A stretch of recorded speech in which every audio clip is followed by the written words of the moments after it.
पवन सिंह करत अंगुरिया पवन सिंह करत पवन सिंह करत recording by SS Bihari Pawan Singh करत पवन सिंह करत लोभ के सब काम करतौ खेसारी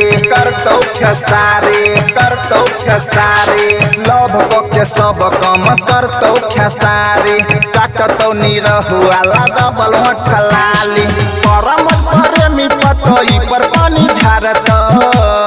हेगे धोरी में अंगुरिया हेगे बुचिया धोरी में अंगुरिया पवन सिंह करत धोरी में अंगुरिया पवन सिंह करत धोरी में अंगुरिया पवन सिंह करत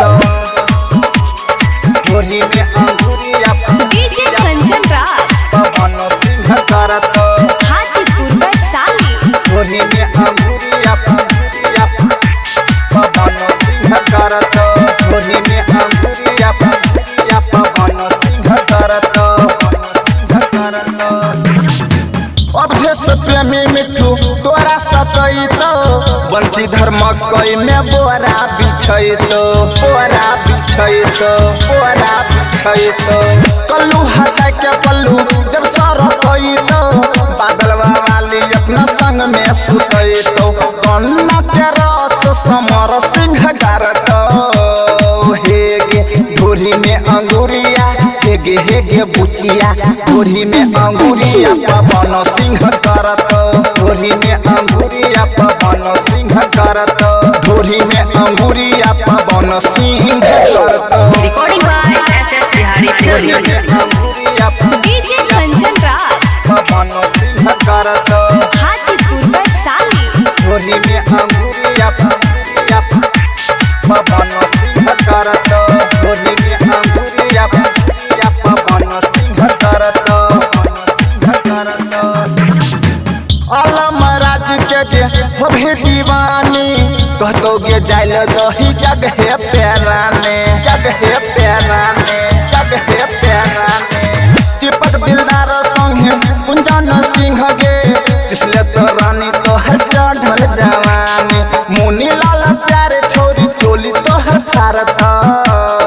हेगे धोरी में अंगुरिया हेगे बुचिया धोरी में अंगुरिया पवन सिंह करत धोरी में अंगुरिया पवन सिंह करत धोरी में अंगुरिया पवन सिंह करत रिकॉर्डिंग बाय एसएस बिहारी धोरी में अंगुरिया डीजे कंचन राज पवन सिंह करत